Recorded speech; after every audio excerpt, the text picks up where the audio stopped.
Coming up on this Thursday edition of Newsline at noon, citing a more positive economic outlook, the U.S. Federal Reserve says it'll trim its bond buying stimulus from 85 to 75 billion U.S. dollars a month from January. Korea's finance minister says the decision will have no major effect on the Korean economy. Days after North Korea's execution of its leader's uncle, the two Koreas meet to discuss ways to better manage their joint Gaeseong Industrial Complex. A delegation consisting of officials from the G20 nations will also visit the business park later today. Plus, the Defense Ministry says the head of the Cyber Warfare Command ordered his subordinates to post politically slanted comments on the internet. The command's chief and 10 others face indictment by the military prosecution. These stories and more on Newsline at noon.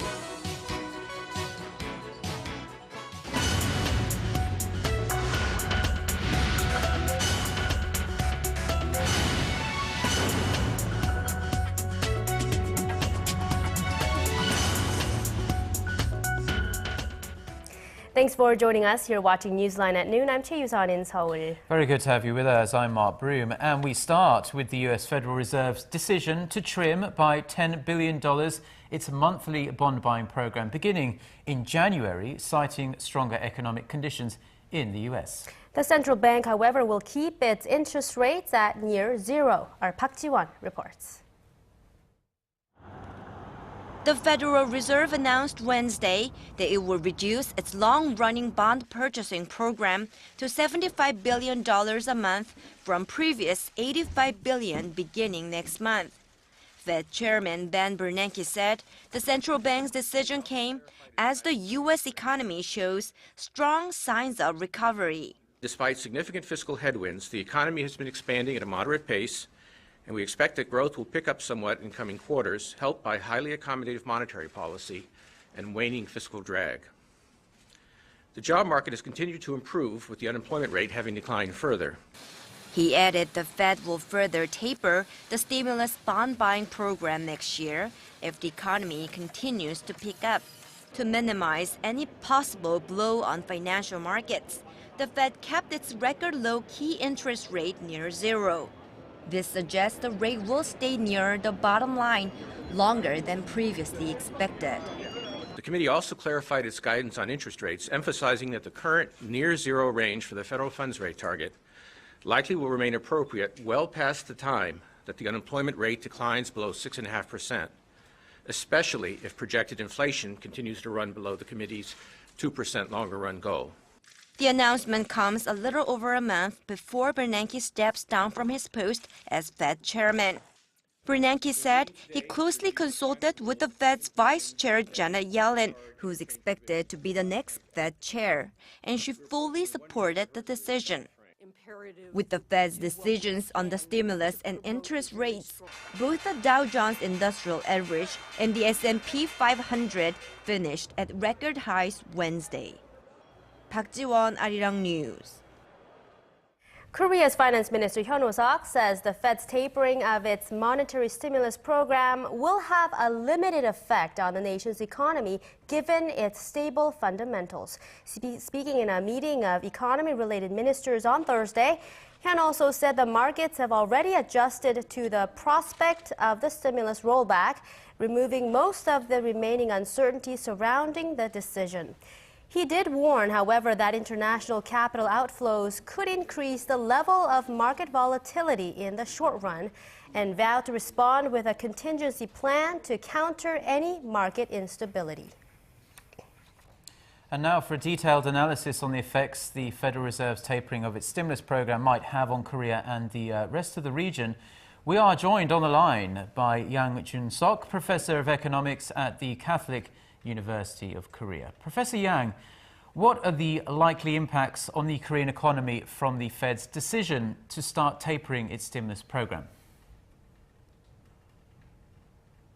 Well, there will be a positive and negative effects. The biggest negative effect will be that the money which has been coming into the Korean financial markets since the summer of this year may flow back out again toward the United States. However, there's also a positive side in that the Fed thinks that the recovery in the U.S. is solid, and the capital outflow from Korea may actually depreciate the Korean won, so it might help the Korean exporters. So there's a positive effect and there's a negative effect. So we'll have to wait and see which effect wins out. Professor, many analysts have predicted that tighter monetary policy in the U.S. will cause capital flight from Asian economies, including Korea. Do you agree with that? And if so, what steps should policymakers and companies take to cope with such a scenario? Okay, I think it will flow out in the medium term. Right now, I think for the next couple of days, there will be sort of a euphoria effect. So every stock market will rise, but then we'll have to see exactly how much of the negative effect will be and how much positive effect will be. So there will probably be some depreciation of the Korean won, and we need to, and companies should be prepared for that. But companies have been complaining that there has been too much appreciation of the Korean won in the last 3 months. So a lot of them should actually take this as sort of a happy news and going back on original track that they saw at the beginning of the year. Okay, Professor, and tighter liquidity in the U.S. would probably mean a stronger U.S. dollar and a weaker Japanese yen. And given that Korea, Japan, China and Taiwan compete together in the export markets, do you expect some kind of currency war in the coming months?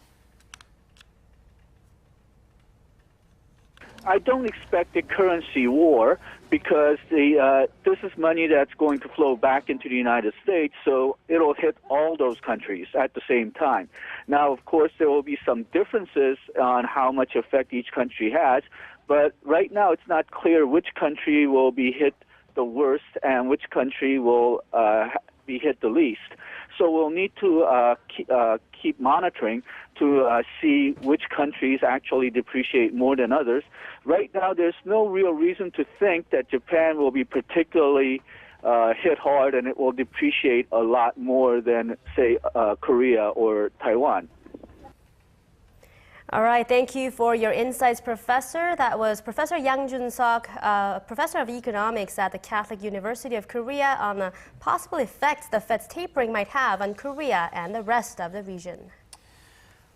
Okay, in other news, North Korea seems to be focusing on economic matters after executing leader Kim Jong-un's uncle and the country's second most powerful man, Jang Song-taek. A fourth round of inter-Korean discussions is currently underway at the jointly run Gaeseong Industrial Complex, and a delegation of foreign officials is expected to visit the business park later this afternoon. Our Hwang Sung-hee has more.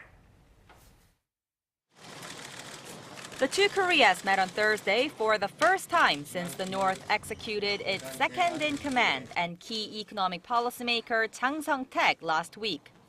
It's the fourth round of inter-Korean discussions on the management of their jointly run Gaeseong Industrial Complex.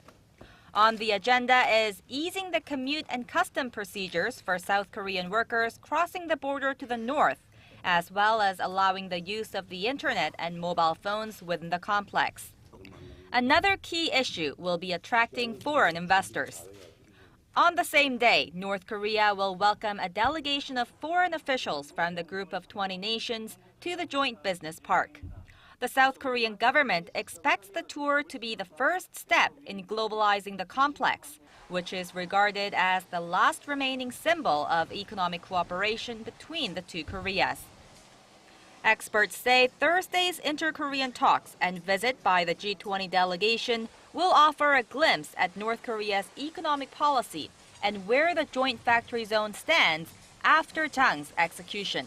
As the country's key economic policymaker, Jang had been in charge of a handful of economic cooperation projects. Meanwhile, former NBA star Dennis Rodman is set to visit Pyongyang for the third time this year.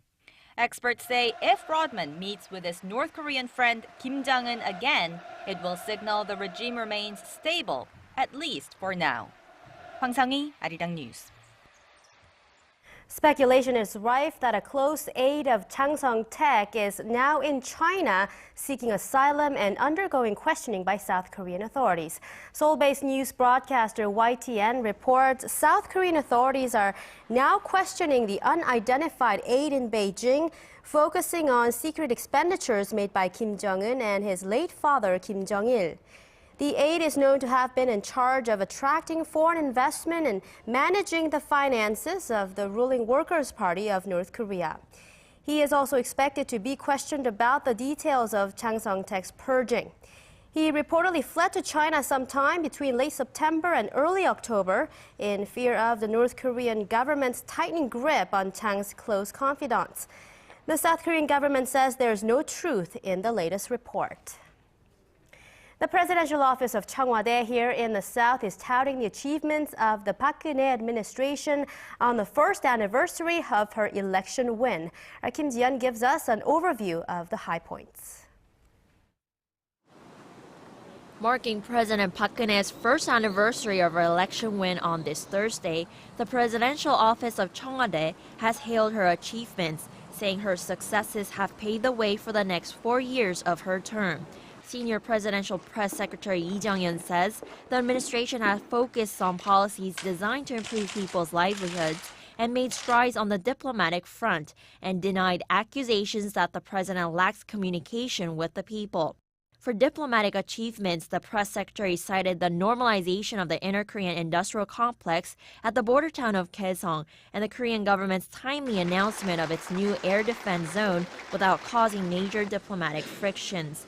He noted that Seoul has made clear that North Korea can't win any concessions by playing up threats or staging provocations against the South, and that any progress in inter-Korean relations will have to be based on mutual trust. On the question of the Korea Air Defense Identification Zone, Lee says the Korean government averted potentially acute diplomatic rows with neighboring countries by actively engaging in dialogue with leaders of nations interested in the matter to explain the situation around the Korean peninsula and Seoul's needs to introduce such airspace. The rival parties, however, blame each other for the past year of political deadlock.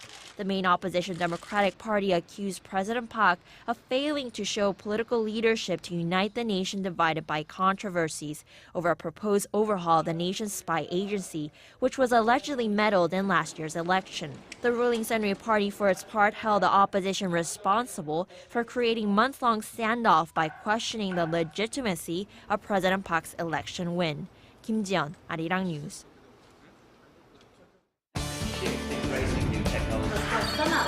For your fill of Korean and international news. Join Chae Yu-sun and Mark Broom every weekday at lunchtime. NEWSLINE at noon. Plenary session this Wednesday and vote on the government restructuring bills. The South Korean Defense Ministry has just announced the interim results of its investigation into allegations the military intervened in last year's presidential election. The military has found that the chief of its cyber warfare command did order unit members to post strong comments online, including political claims on national security issues. Those include North Korea's sinking of the South Korean warship Cheonan and allegations the late President Roh Moo-hyun conceded the northern limit line during his 2007 summit with then North Korean leader Kim Jong-il. The military explained, however, that these were strategic comments against North Korea and others seen as a threat to national security and not aimed at influencing the election. Officials added the unit was not related to the National Intelligence Service in any way. The Cyber Command Chief has been stripped of his post, while 10 members have been booked on charges of posting noticeably more political comments than others. As the nationwide rail strike enters its 11th day on this Thursday, the state-owned rail operator is insisting all striking workers return to their posts, but its demands continue to fall on deaf ears. Shin Se-min has the latest. Police raided 8 more regional headquarters of Korea's Railway Workers Union, including offices in Daejeon and Busan on Thursday morning. This after prosecutors issued 15 more arrest warrants for union members currently on strike. Prime Minister Chung On-won called out striking railway union members on Wednesday, demanding they return to work as their strike is inconveniencing the public. The strike is disturbing commuters, and the labor union's practice is leaving the government no choice but to enforce the laws the union is breaking. The government is bearing down on one end and Korail on the other. The state-owned corporation has imposed severe disciplinary action on roughly 150 union members and ordered them to return to work, and said it'll demand compensation of $7.2 million in losses from the union. However, union members continue to demand that the government scrap a plan to establish a new rail operator, something they claim is the first step toward privatization. Currently, freight rail operations are running at just 39% of normal levels. Operations are expected to drop to below 20% next week. A union of cargo truck drivers, 12,000 strong, said Wednesday that it won't pick up the freight that's not being delivered because of the railway strike. And experts say that if the strike continues, small and medium-sized businesses will soon be faced with supply shortages. Since the strike began last Monday, some 8,000 union workers have walked off the job. And in that time, about 900 have crossed back across the picket line. Shin Se-min, Arirang News. Korea's business community has expressed concerns that a recent ruling on ordinary wages could pose a threat to businesses in the long run. Kim Min-ji has the details. The business community has voiced concerns about a recent court ruling on ordinary wages, saying that it will increase labor costs and deter investment in the long run. On Wednesday, the Supreme Court ruled that regular bonuses paid to workers in Korea must now be considered part of the ordinary wage, which is the basic minimum wage paid to employees. It also acts as a benchmark for calculating certain allowances, such as overtime pay and severance packages. The court ruling requires that fixed bonuses now be incorporated into the final total of the ordinary wage, therefore potentially increasing statutory allowances and other benefits. However, the court clarified that certain fringe benefits, such as holiday bonuses, cannot be viewed as part of the ordinary wage. It added that the ruling only applies to future wages. However, workers can retroactively request unpaid allowances if the company in question is deemed financially stable. Currently, there are about 160 cases related to the issue under review. Labor unions in the business community have long been at odds over the scope of the ordinary wage. The business community said that the court ruling will result in a job loss of 1%, while more than 10% of small and medium-sized companies could face bankruptcy each year.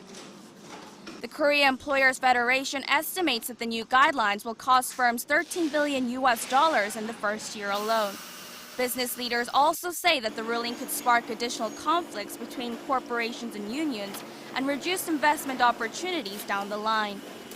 It will also be a greater blow to small and medium-sized companies. The Korea Federation of Small and Medium-Sized Businesses said the ruling means that about 17% of the total revenue earned by smaller firms will need to be set aside for labor expenses.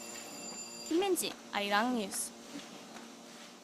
A handwritten poster is spreading across college campuses here in Korea with a simple question, "How are you?" Students are overwhelmingly answering not very well, in a sign of the stresses and strains Korea's youth are under as they face an uncertain future. Our Song Ji-sun reports.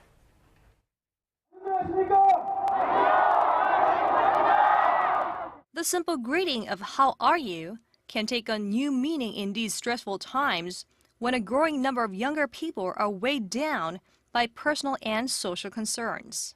Putting up these large handwritten posters, or daejabo, on college billboards was considered a thing of the past when students asked for changes in the 80s and 90s.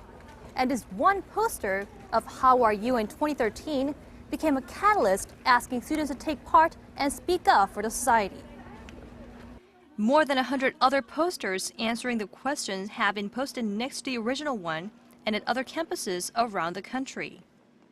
The overwhelming answer in the week since a business student first posted this daejabo has been "No, we're definitely not fine."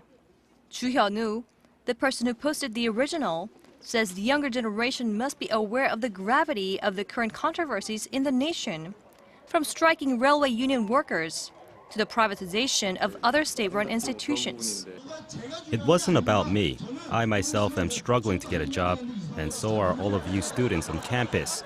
But we should make moves as one to change our situation. Stronger than an SNS post and more moving than a video, the message was delivered directly to 20-somethings. I think it is more touching reading the message, as each letter is handwritten. It's more effective than asking us to join protests or to take part in aggressive tactics. I think that's why it's garnered such a reaction from us students. Students are being pushed to endless competition and toward failure. They had no time to spare for these thoughts before, but this poster has given them a chance to reflect on their lives. High school students also joined the movement, with some schools banning such posters citing educational reasons. A Democratic Party lawmaker also put up a poster at the National Assembly, saying he regrets the current legislative deadlock and the lack of communication throughout politics. 송지선, Arirang News. A U.S. presidential advisory panel has called for a sweeping overhaul of U.S. surveillance programs. The 5-member panel of advisors, which released its report on Wednesday, recommended the National Security Agency halt bulk collection of these phone call records known as metadata. Instead, it said those records should be held by telecommunications providers or a private third party.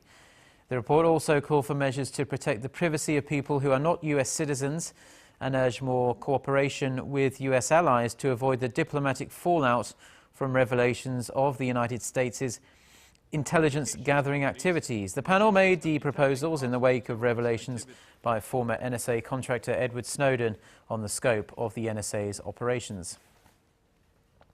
The U.S. Senate has given its final approval to a 2-year tax and spending bill, sending the measure to President Barack Obama, who is expected to sign it.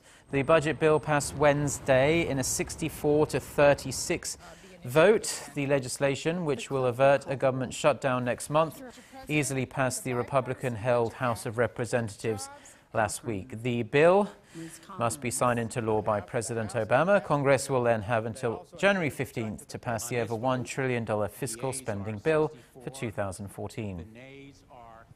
And let's now get an update on the weather by going over to our Lee Ji-hyun at the Weather Center. Hello there, Jihyun. Good afternoon, Mark and Yusa. Now here goes the question.